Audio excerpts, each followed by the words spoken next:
I'm up here to say thank you to God for giving me this ability, for blessing me, for shaping me, for chastising me, for teaching me, for punishing me, for allowing me to be a vessel and touch people around the world. I want to thank AFI. My mother, she's 95 years old now. She's something else. She's tough. Everything ends in because I'm your mother, that's why. Shut up.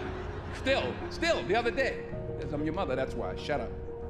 To my father, who taught me by example how to be a gentle man, the most important person in my life. 40 years of sacrifice, 40 years of forgiveness. She taught me about faith, spirituality, love, real love, unwavering love, in spite of myself.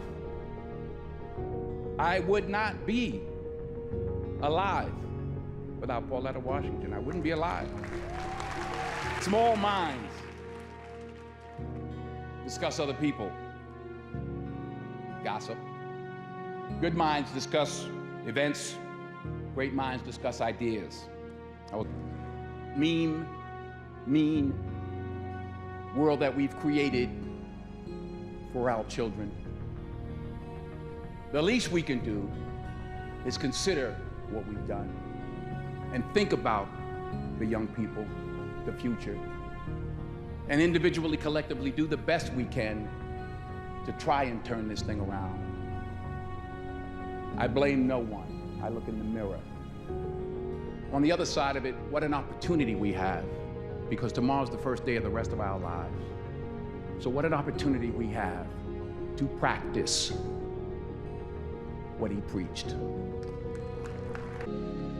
You've invested a lot in your education, and people have invested in you. And let me tell you, the world needs your talents. Man, does it ever. I just got back from Africa like 2 days ago, so if I'm rambling on, it's because I'm jet lagged. I just got back from South Africa. It's a beautiful country, but there are places there with terrible poverty that need help.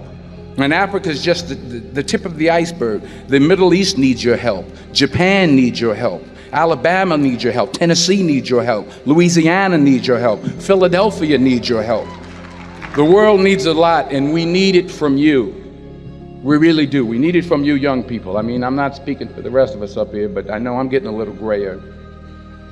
We need it from you, the young people. So you got to get out there. You got to give it everything you got, whether it's your time, your talent, your prayers, or your treasures. Because remember this, you will never see a U-Haul behind a hearse. You will never see a U-Haul behind a hearse. You can't take it with you.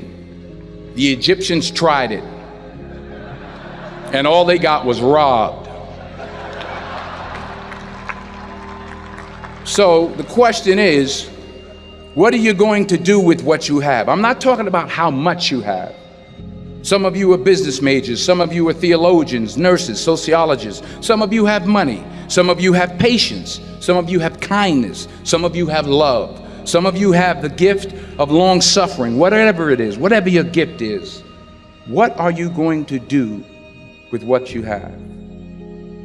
All right, now here's my last point about failure. Sometimes it's the best way to figure out where you're going. Your life will never be a straight path. I began at Fordham University as a pre-med student. I took a course called cardiac morphogenesis. I couldn't read it, I couldn't say it, I sure couldn't pass it. So then I decided to go into pre-law, then journalism. And with no academic focus, my grades took off in their own direction. Yeah, down. I was a 1.8 GPA one semester, and the university very politely suggested that it might be better to take some time off. I was 20 years old. I was at my lowest point.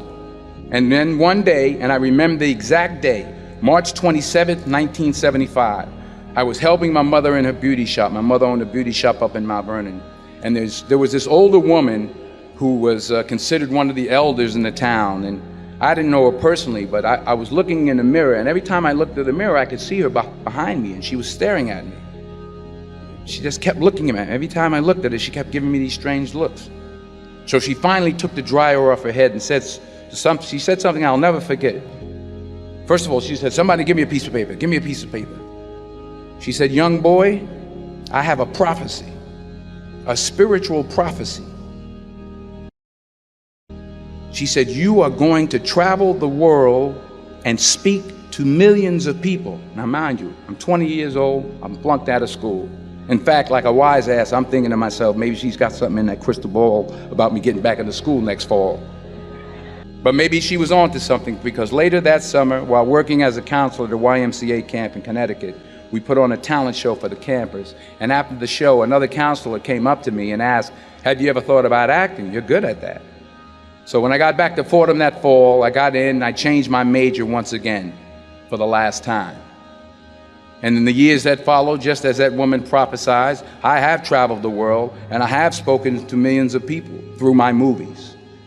Millions who up till this day couldn't see me, who up till this day I couldn't see while I was talking to them, and they couldn't see me, they could only see the movie. They couldn't see the real me. But I see you today, and I'm encouraged by what I see, and I'm strengthened by what I see, and I love what I see.